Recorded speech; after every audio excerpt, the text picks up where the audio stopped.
biology for longer than some of you have been alive. So, Steve, how are you? Okay, so first of all, don't hesitate to interrupt me at any time with questions. Some of the material may be very new to you. It may not necessarily be important that you understand some of the subtleties, but I'm going to try to present a problem that we've been working on. I've been working with the Institute for Systems Biology, which is a local organization, and EMBL-EBI is a European biolab, and also with Uninet, which is a cloud computing company in Norway. We'll ignore the abstract. This is a war story. We have a big problem. We're going to talk about how we parallelized it, what kinds of problems I encountered, and the tools that I wrote to help me deal with real-world problems. So it's a real problem, and it actually predates, I think, even the existence of Spark. So how do I get into this? Well, a few years ago, I wrote a Hadoop proteomic search program. I'll tell you a lot about what proteomic search is later on. But I wrote this program in Hadoop. It was good. It ran on large data sets, and we published a paper on it. And then about a year ago, I got an email from Gurvinder Singh, who is at Uninet, a Norwegian company, which says, "Hey, how would you like to do this in Spark?" And I said, "Sure." Because he had been working with their cancer lab, and they were interested in the problem. And they had a Spark cluster, and they needed a problem to work on. So that's how I got into this. So let's think about the problem. You realize in biology that we start with DNA, which encrypts and encodes information. And what the information that DNA encodes is the structure of proteins.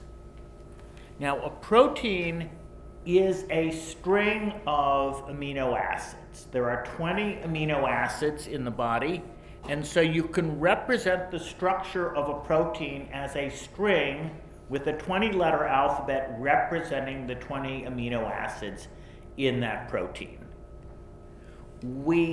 Because we can read the DNA, we have a pretty good idea of what proteins we're likely to find in the body. So, we also have some interesting tools. One of the tools is several enzymes which will break up proteins in known and interesting ways.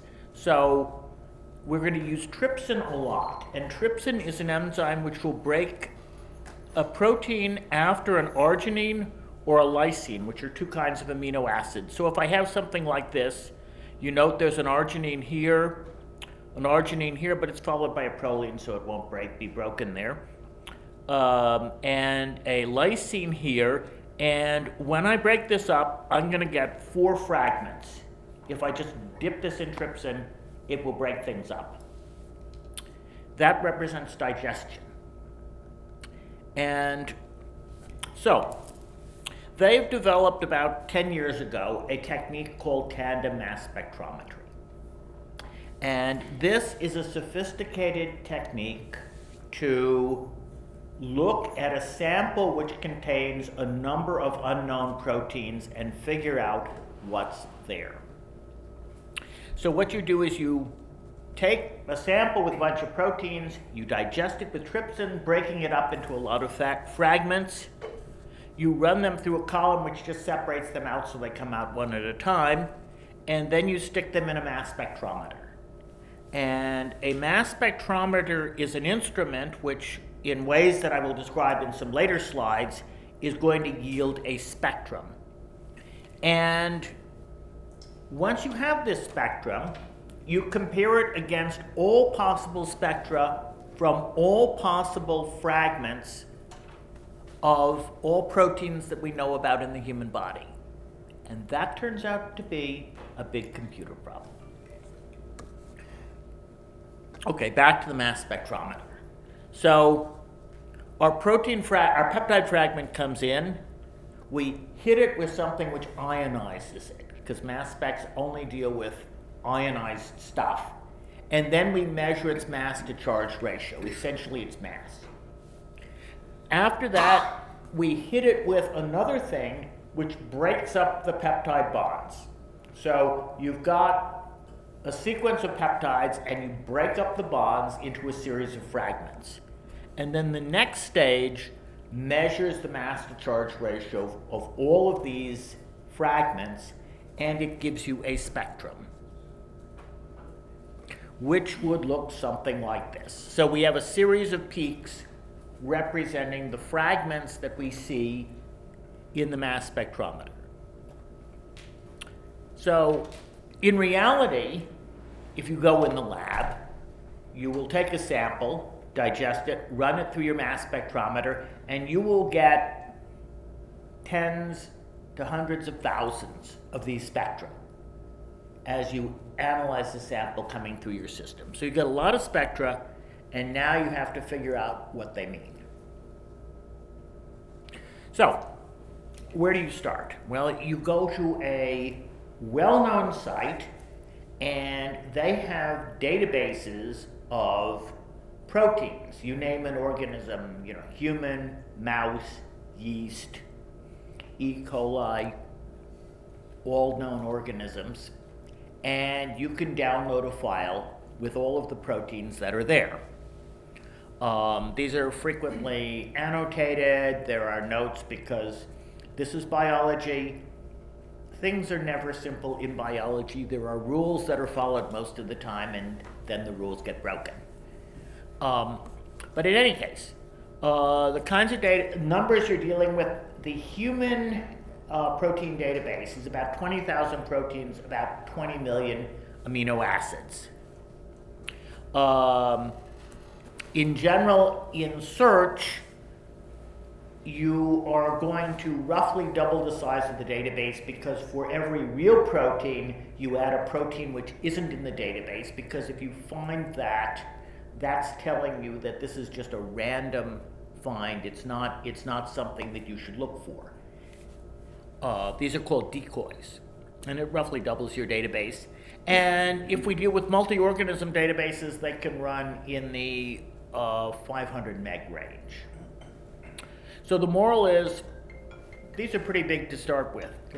I should turn mine off too. All right, everybody gets to turn off their phones for just a second. So what do you get when you say, give me the proteins? You get a file which looks like this. It's a FASTA format. Essentially, the first line is a comment, which is an identifier for the protein, and then these are all the amino acids, and then anything that starts with a greater than sign is another comment, and this goes on for many megabytes. There isn't anybody in this room who couldn't write a parser for this file in their sleep, and most biologists could write a parser for a FASTA file. Writing a Hadoop input format, which is what you'd like to use with Spark, is only slightly more challenging. So, you start with the protein database, and then you do what's called in silico digestion. And in silico digestion means you do exactly what the enzyme would have done with the protein.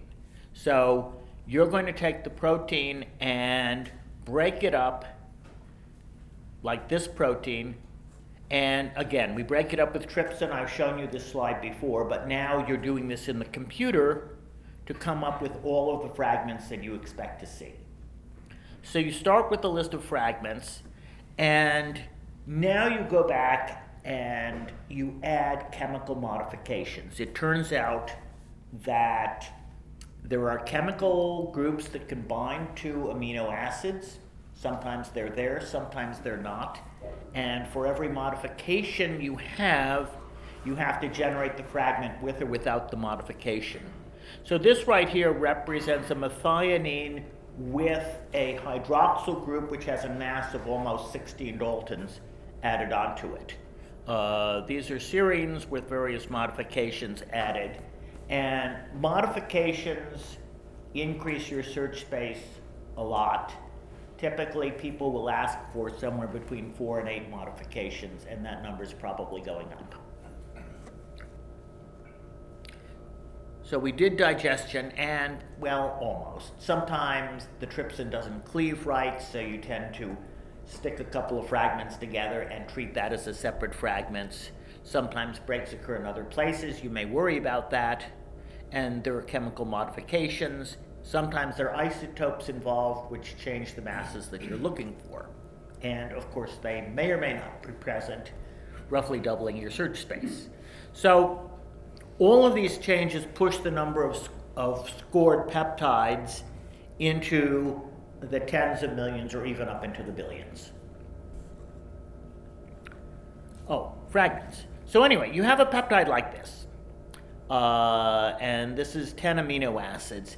And it can break at a series of different bonds. So it can break at the first bond, the second bond, the third bond, yielding 2 sides. The left side is a B ion and the right side is a Y ion.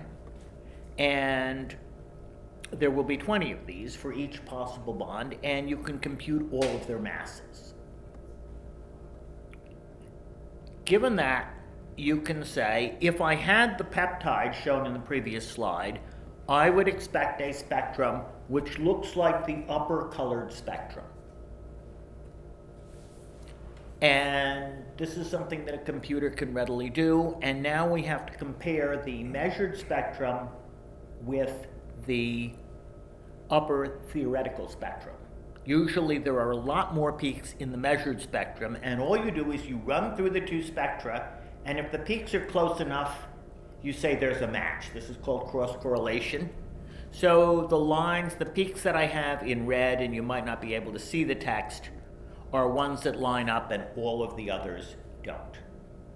So based on cross-correlation, you get a score. This spectrum matches this peptide.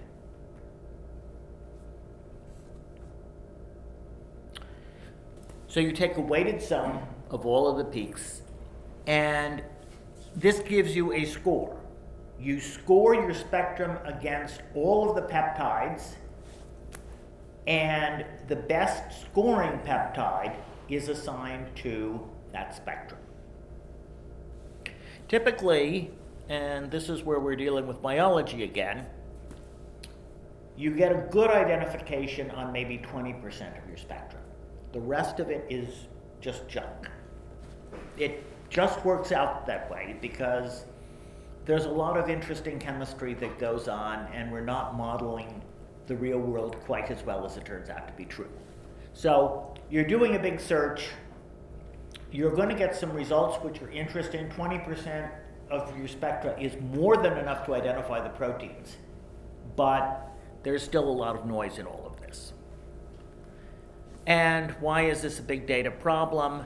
Because we've got a lot of spectra multiplied by a lot of proteins. And at this point,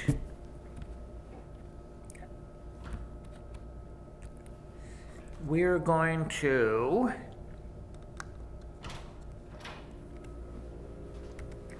kick off a Spark job on our cluster and go back to the presentation, if I can find it. That wasn't it. That's it. Okay. So what I just did is, using a PuTTY terminal to talk to the cluster, which happens to be in Norway, I sent the following command: a Spark submit, asked the cluster to run a job. I gave it the main class. I gave it the jar with all of my code. And I gave it 2 files, one of which is a file which a standard program in biology, we'll talk about politics in a second, would handle, and just describes the biology of what we're doing. And the second file, this Spark cluster UPG, describes things that are specific to that Spark cluster, which is, where on HDFS do I find the data, what are the parameters of the SPARK cluster I intend to set up, and a whole lot of knobs that I use for tuning the system because I found that they were absolutely necessary. Okay, politics. So I have to sell this to biologists when I get done. And this puts some constraints on the system. The biologist said very specifically, here are some programs that we trust. They're in C++, they're written by biologists. Anybody who's ever seen code written by a biologist knows what I'm talking about. So I ended up taking one of the better written programs and translating it into Java. I had to accept some constraints in terms of the way it handled memory and how much memory it was going to use, because if I didn't use the biologist's algorithm, they weren't going to believe the results. So, anyway, this is a big problem. 50,000 spectra, and we're now analyzing up to 400,000 spectra by a couple of billion peptide fragments turns out to be an extremely large number. The good news is you don't have to do all of those pairs. All you have to do is the ones who you know the mass of the theoretical peptide fragment, you know the mass of that you measured for the spectrum, and they have to be close enough to look at this. So they have to be within the same bin, which in a high precision instrument ends up being about 0.3 Daltons, which means you're scoring a lot less than that very large number we came up with. It's still a lot of scoring, but you're doing a lot less work and putting things together in these bins, all spectra with a particular mass, with all peptides of that mass, and scoring them together makes the problem tractable. So, we put things in bins. In general, the rule was that we put a peptide in one bin and a spectra, in order to cover a range of masses, a spectrum was replicated in multiple bins, all the bins that were close. And then if a bin got too big, we simply subdivided it. So we end up holding N spectra and K peptides, and in the current problem, there are tens of thousands of these bins. And now we get into war stories. As if a bin gets too big, you run out of memory and the whole thing fails. One of the rules in SPARK is every task you give it has to succeed. And if you have 10,000 tasks and 10 of them fail, you're going to fail. So figuring out which were the 10 that have failed and how to fix them turns out to be a critical problem. So anyway, what did I do in SPARK? I read a database of proteins. I ran a SPARK routine to digest them. That takes one protein, breaks it up into fragments, and gives me peptide fragments as an RDD. I added modifications. Both of these are flat maps. That is, one will go to many. And finally, I put these into bins. Similarly, I read the spectra. I normalized them in interesting ways that the biologists want to see. And then I put the spectra into bins. That is also a flat map because spectra are put in multiple bins, as are peptides sometimes. Then we co-group the bins, which is to say, we do a co-group which puts all the spectra and all the peptides together in one task that we're going to analyze in one function. After that, we run a score, every spectrum against every peptide. And once we're done, the spectra have unique IDs. So we've scored a spectrum in a number of different bins. We sort all of the best scores we got in the bin. or all of the scores we got in the bin, we sort them, choose the best one, and that's the answer. And finally, we report the best fits. That's basically the program, which, let's switch off and go over here and see how it's running. Let's see here. Come on. Okay, so we're now off and running on the cluster, and we have a series of jobs that are up and running. At the moment, we're still reading these spectra in. We haven't gotten to actual scoring yet, but we will. This job will take about 15 minutes to complete. So, back to the presentation, debugging. We started with an unfamiliar problem running on a relatively unfamiliar platform. Not a lot of people in this room have massive experience solving many problems in Spark, and I certainly didn't have any of this. So I was left with lots of questions, like which operations are taking the most time? Where is my time being spent? How many times is each function being called? Have I balanced performance? Have I balanced the work across the machines of the cluster, or is one machine doing all of the work? And when a small number of cases are failing, how do you instrument the system to find the cases that are failing? So, did it work the first time? Hell no. Things never work the first time. Did it work the second time? Well, no, it didn't work that.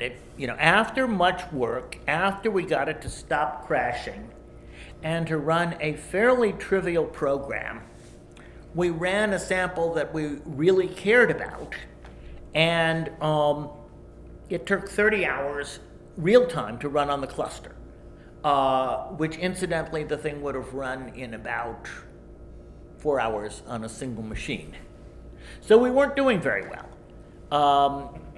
And at that, yes? On a single machine on Spark? Oh, No, on a single machine using C++. The 15-node Spark cluster runs about 3 times faster than a reasonable single machine because the C++ gets to do some real optimization and in ways that Spark can't do it. So we're going to have to throw more nodes at it to really start getting a lot better than the single machine.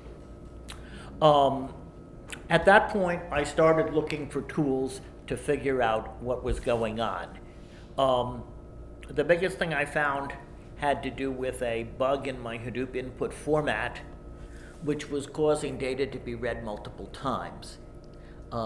It largely dealt with the fact that it hadn't been tested very well on really large files, and the format I was used to was a little bit different than the one I was being sent. One of the things that I discovered, and now we get to see some code, Spark accumulators. Hadoop has something called a counter, which is a number that you can increment across the system, and when you get done, it will give you a total of all of the increments made across all machines in your cluster. Spark has a concept much more powerful than a counter called an accumulator. And what accumulators can do is take any two objects which can tell you how to add them together and keep a running object representing adding everything that was done in all of the nodes in the cluster.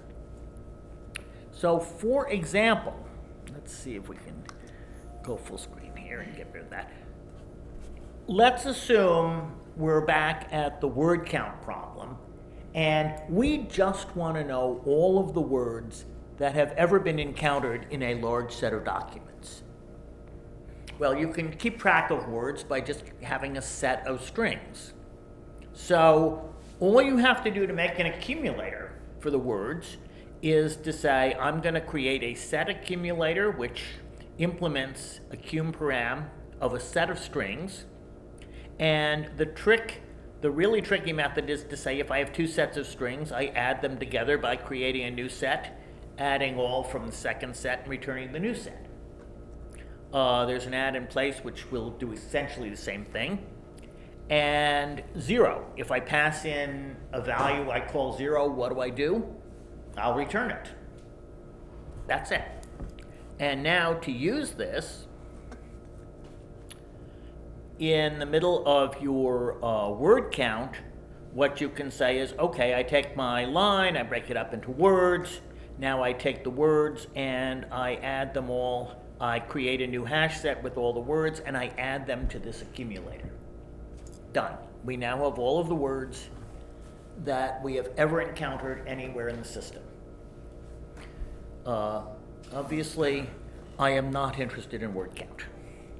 What I am interested in are things that matter to me, which is to say, what I've done is for the functions that I use, and I'm using the Java version of Spark, instead of implementing the functions like flat map function to pair function, I implement a class which has already implemented these, abstract logging function, abstract logging pair map, and instead of implementing a call method, I implement a do call method.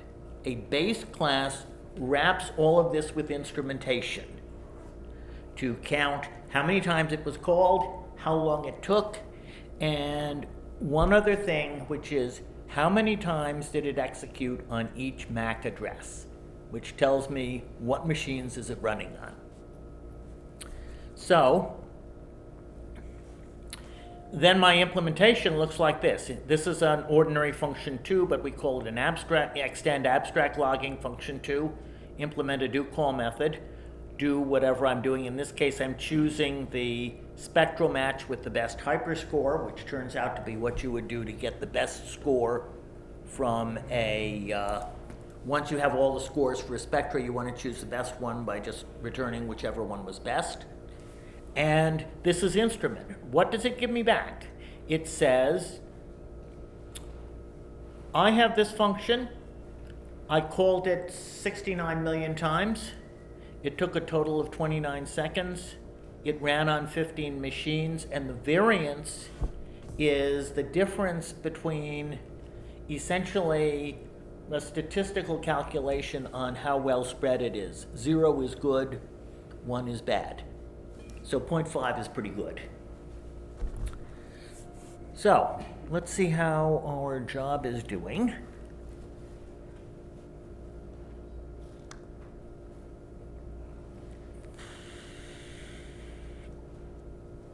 Okay, so we're nicely running this job, and in the middle of a job, as things succeed, the information from these accumulators becomes available in a report. It might take a while because I'm running a lot of stages here, but here I have a bunch of jobs that are running.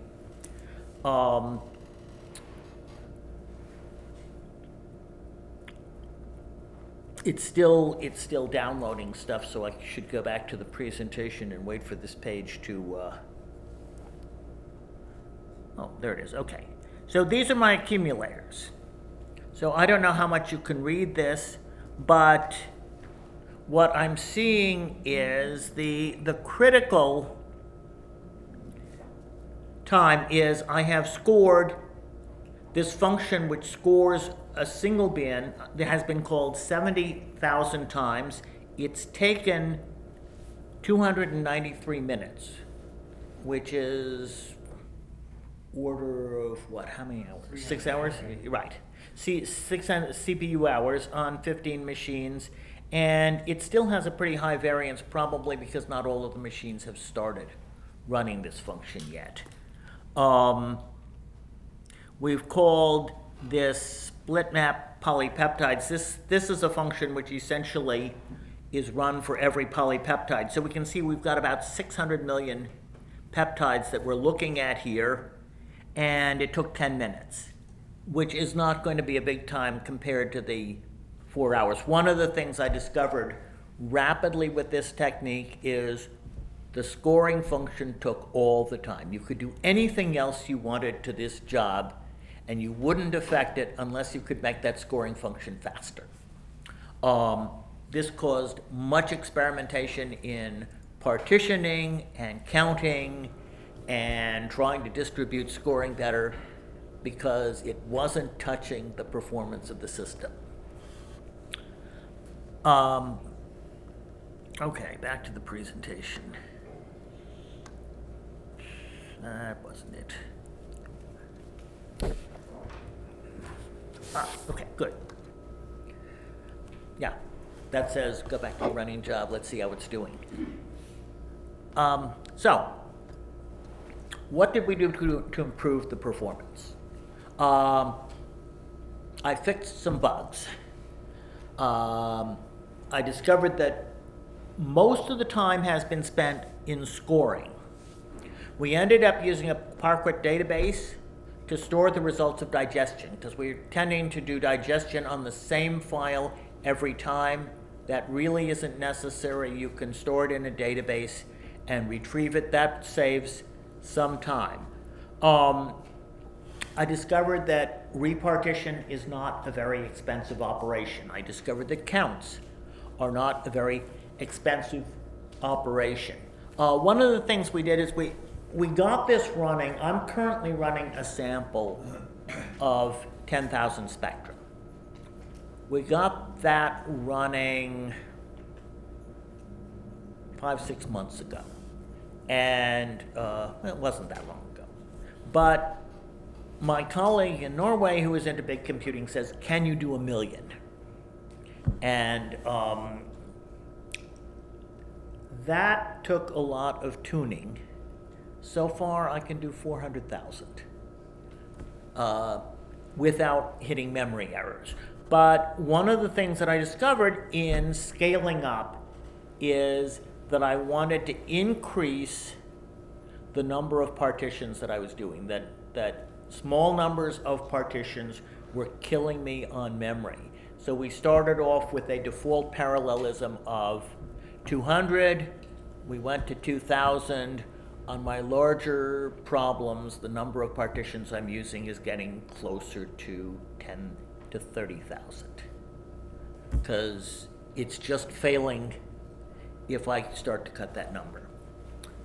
The smart partition said I started to realize that because I know the structure and because I can count the number of spectra and the number of peptides that I'm going to score in a later stage, I can make decisions about which bin goes into which partition so that the bigger bins get their own partition and the smaller bins, you can put several of them in the same partition.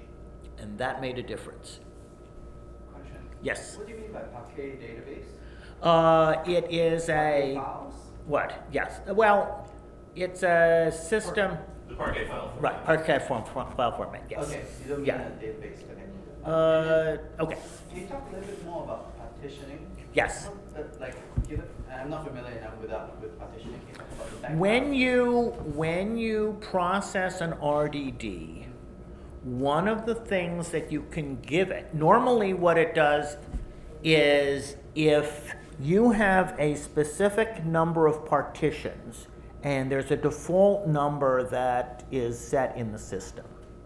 When you run an RDD, it will break them up. If it's a pair, it will look at the key, it will compute a hash for the key, and if you've got 200 partitions, it will hash it into 200.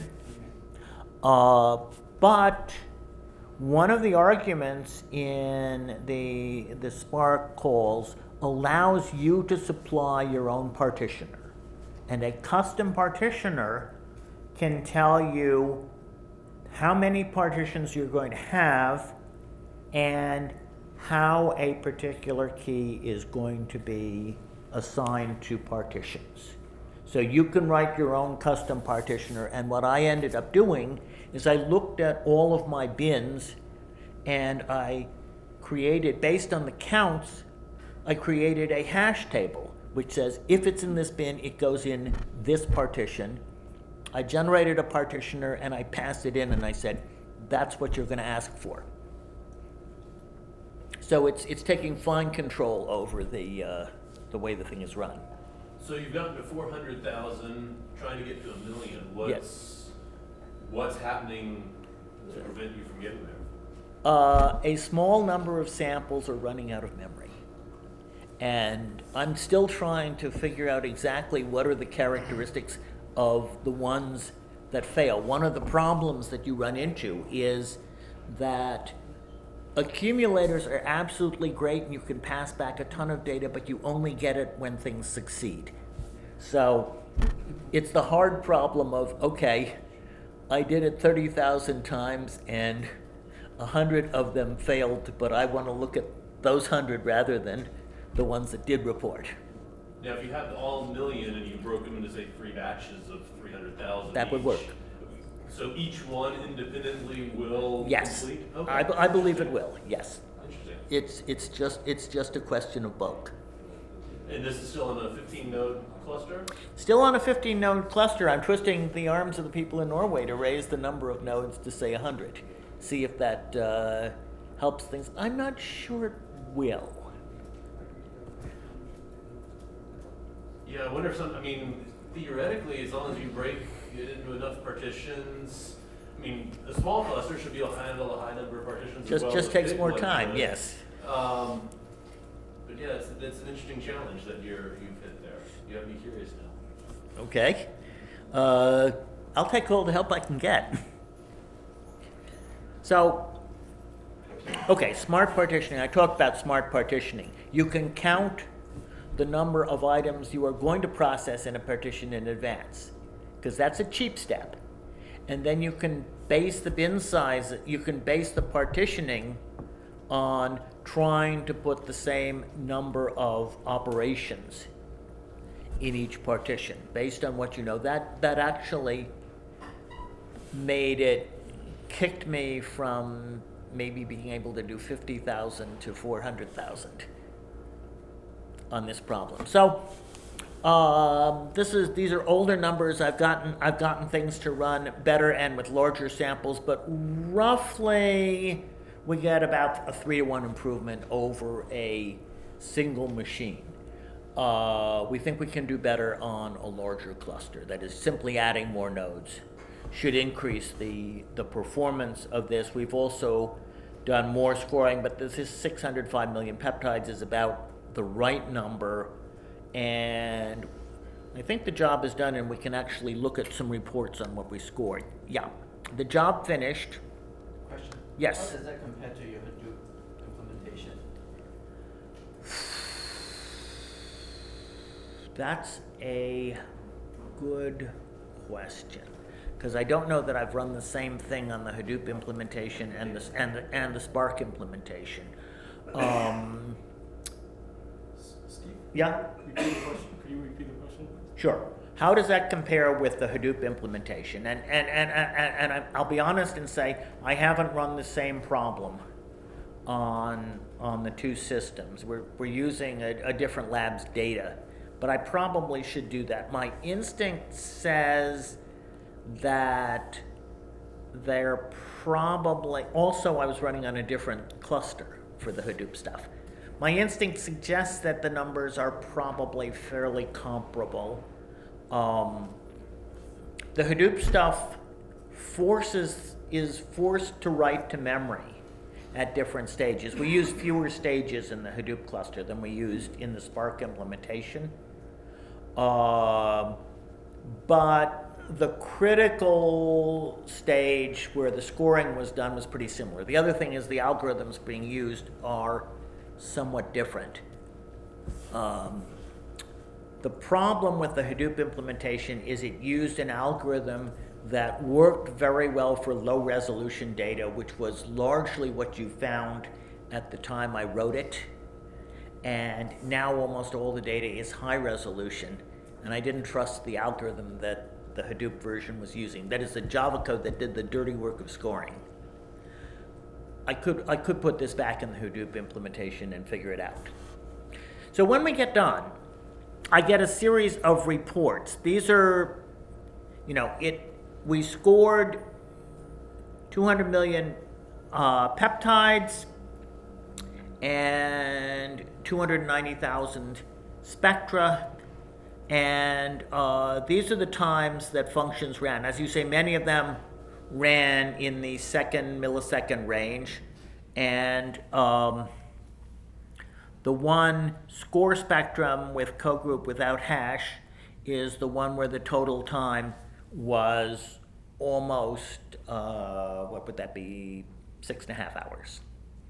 That's where all the time was being spent. The samples that I'm running now with 400,000 would run for closer to an hour and a half and would be burning hundreds of hours of CPU time. Roughly how much RAM are you using? Sorry. I'm assigning each slave up to 14 gigs.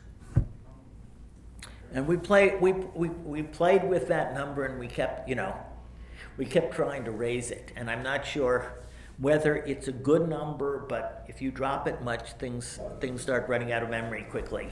And I don't think I get to raise it on this cluster. So you have 50 nodes, and your each slave has 14 gigs. And Yes. then your executors, you're talking about executors? I'm talking about executors, yes. And there is only one executor per node? What? How many executors are running per node? I'm not certain. This is running on Databricks Cloud. Because you were using the UI, right? It looks like it was a. They're running Mesos. And if this is a Databricks, somebody from Databricks, tell me whether it's their UI or not. It is. It is, okay. Well, I'm not from Databricks, but. Okay, we it's use their it. UI. It looks like their UI. That's just the Spark. Yeah, That's- okay, that's that's- not Databricks Cloud. Okay. That's not the Databricks Oh, okay. Okay. UI. That's the Spark UI where you can troubleshoot stuff. Okay. Yes. So this thing has finished, so if I were to refresh the screen, it would tell you that the job isn't running anymore.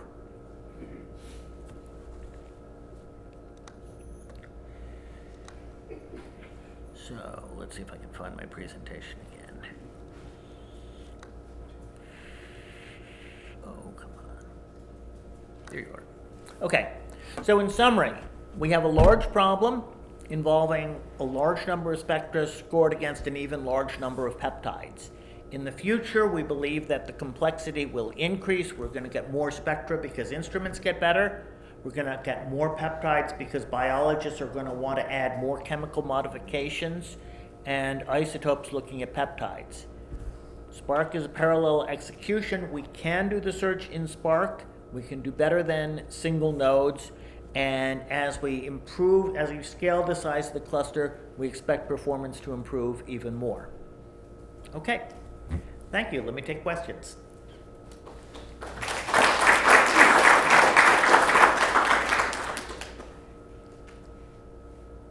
Questions? Yeah. What version of Spark are you running? What? What version? Of Spark? Yeah. 14. 1.4. Maybe we should try this. Oh, nice. Any questions? Anybody? Question? For the purposes of the video, could you repeat the question? Okay. The question was, what version of Spark are you using? And I'm using 1.4. Other questions? Yeah. Can you parallelize individual components in Spark? Like say, figure out how many kinds, like for Hadoop we use mappers and reducers. Can you, like based upon each of the components, you show different timelines, some took 6 hours, some took much shorter time. Is it possible to, wherever the time is more, is it possible to rescale it to performance? In Does it each, provide it? in each of the Spark function calls, every time you operate it on an RDD, you have the option to pass in a partitioner, which in effect divides the work. So in that sense, you have control of the division at an individual function level if you choose to use it. That might not always be the best decision because Spark might be able to perform some of the more trivial operations like filters locally in memory, and it might make sense not to move things around. But what I found in this program is this problem is CPU limited, and almost anything else you're going to do isn't going to touch performance. The logging he was doing was making that call across all of the workers in the cluster. So the time that he was reporting there was the aggregation of all of those jobs that were already parallelized across the cluster. So the only way to really improve the real time for it would be add more nodes to the cluster.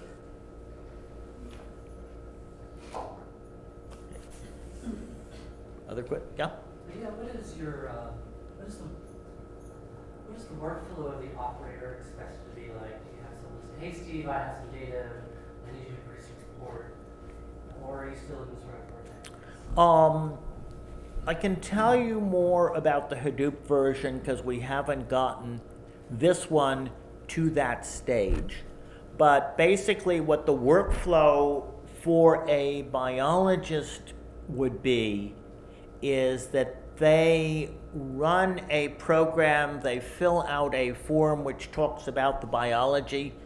It writes a file. You remember, you probably don't remember, but there was the last file I gave it was called input, gosh, I don't even remember what it was called, but essentially it's generated by that program. And what the biologist does is send that program to the standard biology program. That's the input for it. What I did with the Hadoop program is essentially I wrote something that took that file as the input and ran it and gave you back what the program would give you running on a single machine. So one of the things that I found that in both Spark and Hadoop I want to do this is that the last step involves a deliberate partition of one. Everything goes to one machine, it writes a file to HDFS, and that file is in the format that a single machine would generate because the next stage in everybody's pipeline wants to eat that.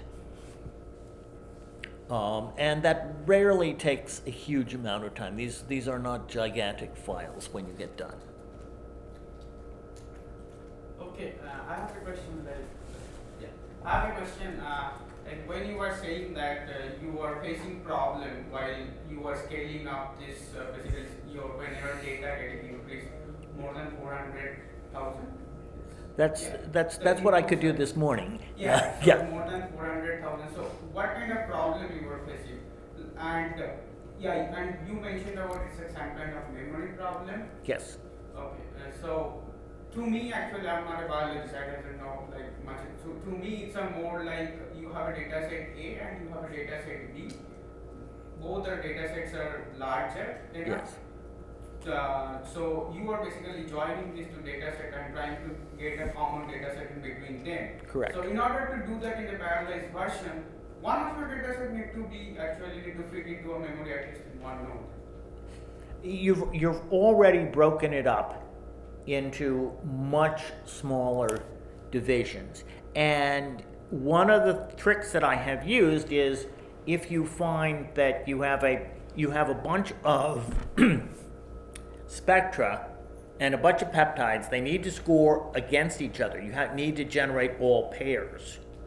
Instead of scoring them in one function, I break them up. And in this case, what I will do is I will split the bin into multiple bins, each of which contains a subset of the pairs, and score that. the real question is, I need to identify when I need to split it and how many times I need to split it to keep things small enough. And I'm still working on that, on figuring out what those numbers are. Whether you do two-step accumulation or the three-step accumulation, correct? Because It's always two-step accumulation, because when you do the scoring, you're going to score all of the pairs that you want to score. How many partitions and bins you score them in is something that you get to decide. But you're going to get scores for every spectrum pair that you care about, and then you just have to sort them by spectrum and choose the best one. so just to deal with the memory problem, like you told, you were running with a 15-node cluster, and each executor you have 14 gigs of memory. Right. And but essentially it's not the number of cores also there, because each core works on the particular ladder function or the unit of program you are in. So what is your number of cores for executors?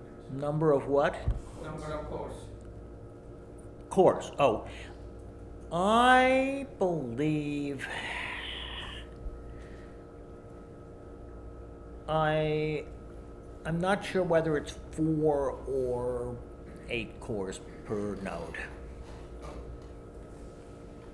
That'd be cores per node. But I don't think we've covered how many executors you have across the whole cluster anyway. Yeah, I'm not even sure about that. That'd be cluster configuration that we'd have to dive into. Right. It's basically some SPARK configuration, not the cluster configuration. Your cluster may be 15 node.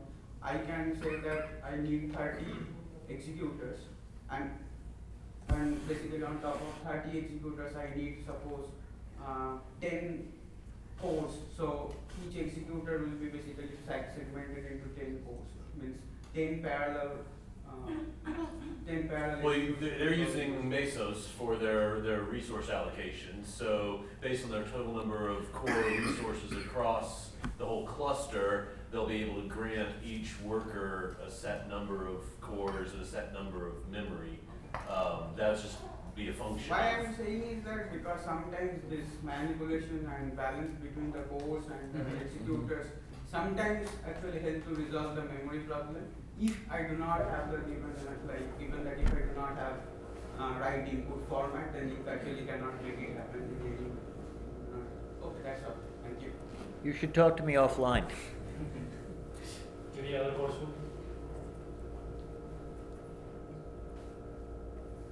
Okay, thank you very much. Yeah, question?